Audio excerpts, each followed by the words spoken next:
Moin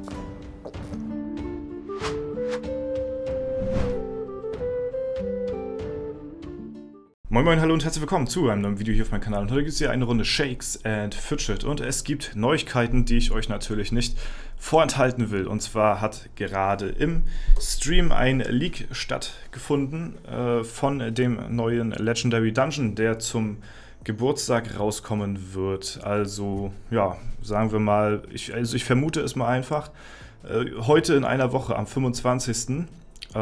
Denke ich, startet es wieder, oder am 24., so hat es immer zumindest gestartet.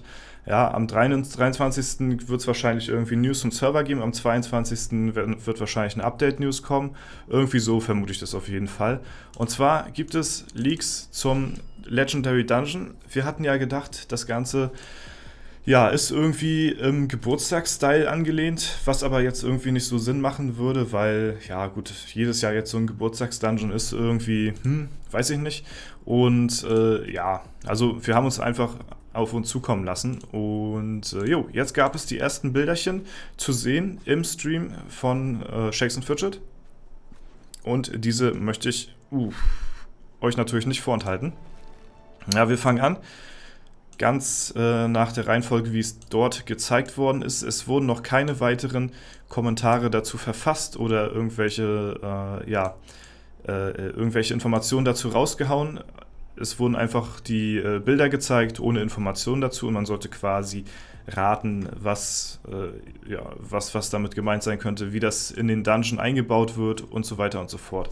Ja, es wurde auch viel darüber spekuliert, weil nachher auch ein paar Bilder kommen, so, wo man denkt, ja, wir haben ja auch diese Dark World immer noch im Hinterkopf, so ein Stück weit, ne, weil wir ja damals im Stream von Shakes and Fidget, als die Entwickler da waren, wurde ja so ein Mini-Bild gezeigt irgendwie, wo so eine Karte war irgendwie, wo die, ja, weiß ich nicht, irgendwie was drauf designt haben, so, ne? Oder irgend so eine Entwicklerkarte auf jeden Fall, ne? Und da war ja die Stadtansicht zu sehen, das zeige ich euch nochmal so, hier. Aber nicht so wie hier, sondern irgendwie in ganz dunkel oder so, ne? Also so ungefähr war es gewesen. Und da wurde halt vermutet, ja, aufgrund der schon knappen Dungeon-Karte hier, ne? Wo die Dungeons schon am Überlaufen sind. So, wo nicht mal mehr die nordischen Götter hier Platz haben für ein einzelnes Dungeon-Showcase, sag ich mal, ne? Also für so eine Grafik, ne? Hat man halt gedacht, ja, es könnte eine neue Dungeon-Karte kommen oder irgendwas in Richtung Dark World, so, ne? Dass man halt noch mehr Zeug hat zum Erkunden, ne? Mehr Dungeons hat zum Klatschen und so weiter und so fort. Ja, und das sieht auf jeden Fall erstmal nach dem Legendary Dungeon aus, ne? Dass das hier weiß ich nicht, eine Belohnung ist oder so. Und da könnt ihr auf jeden Fall zu allen Bildern, die ich euch jetzt zeige, hier könnt ihr natürlich sehr, sehr gerne mal spekulieren und in die Kommentare schreiben, was ihr dazu sagt, was das sein könnte. Und da bin ich mal sehr auf eure ganzes Feedback gespannt, was ihr denkt, was es sein könnte. Ne? Wir machen mal weiter, ich zeige euch das nächste Bild.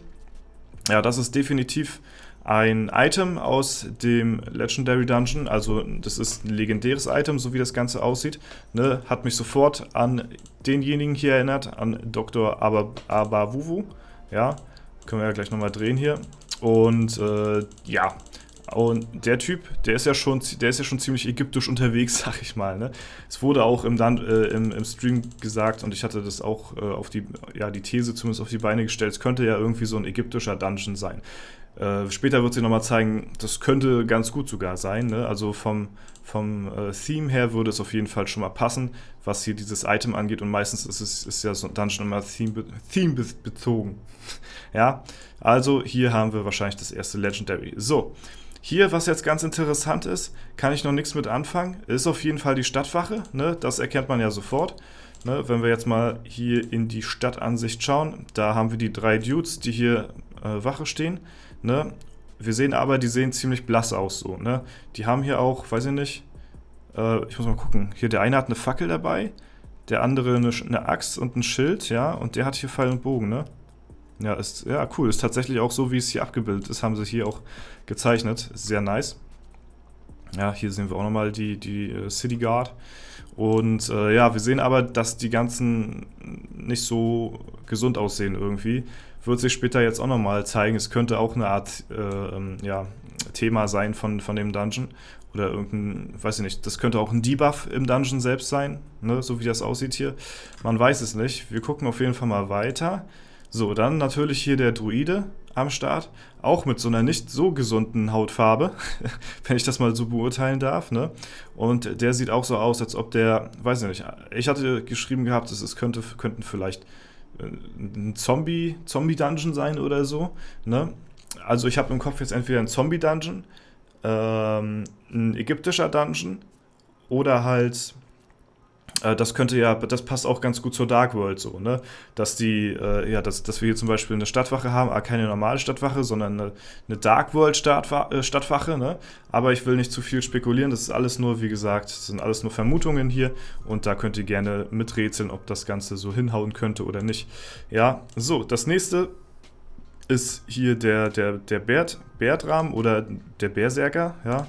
Weiß ich nicht, könnte beides darstellen irgendwie, ne? Auch wieder hier in so einer Hautfarbe. Also das Ganze zieht sich durch wie ein roter Faden irgendwie, ne? Und deswegen könnte es tatsächlich hinkommen, dass es auf jeden Fall, ja, weiß ich nicht, irgendwie eine Zombie-Welt gibt, irgendwie eine apokalyptische, keine Ahnung was, da losgetreten ist hier in Shakes and Fidget.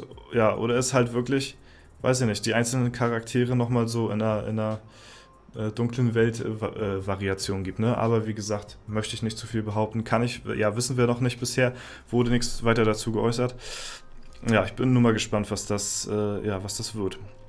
So, das nächste Picture ist hier schon vom legendären Dungeon. Haben wir hier einmal einen Abschnitt, wo es hier so, zack, dann können wir ein bisschen größer machen hier vielleicht so.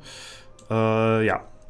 Also, was sehen wir hier? Wir sehen auf jeden Fall, dass der Dungeon wieder Debuffs und Buffs haben wird, so wie der letzte Dungeon. Ne? 3 Buffs, 3 Debuffs.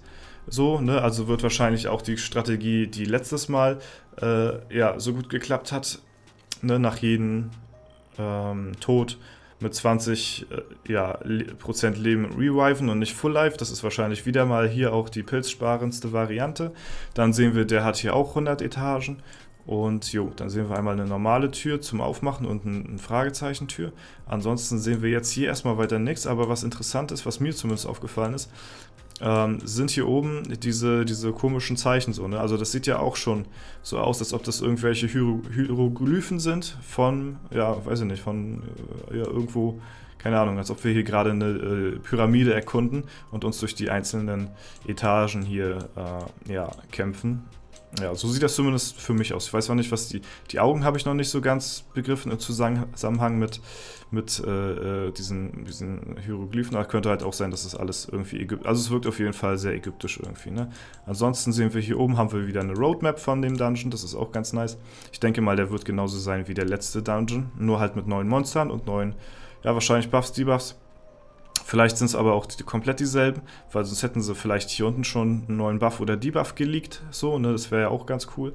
Haben sie jetzt nicht gemacht. Ne, das sind auf jeden Fall so die Bilder, die wir jetzt hier haben. So, dann hier ein Dungeon-Monster.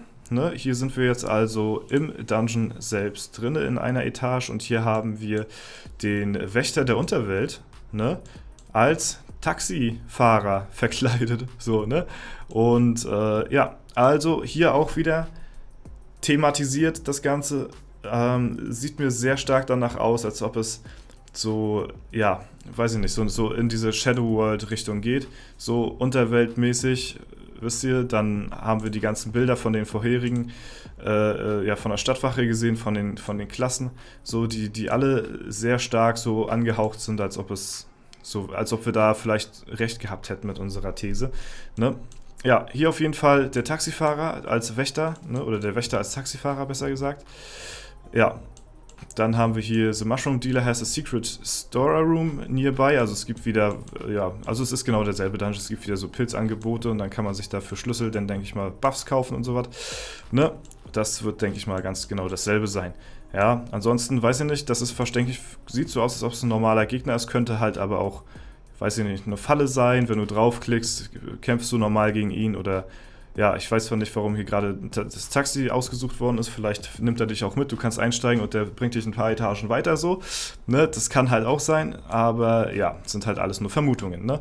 Gut, das sind erstmal so die ganzen Bilder, die es jetzt zu sehen gab, ja, im Stream zum Legendary Dungeon. Die ersten Bilder sind aufgetaucht und ja, schreibt mir gerne mal eure Meinung dazu in die Kommentare, was ihr davon haltet, was ihr dazu sagt. Und dann war es das soweit von mir. Vielen lieben Dank fürs Zuschauen, haut rein und bis zum nächsten Mal.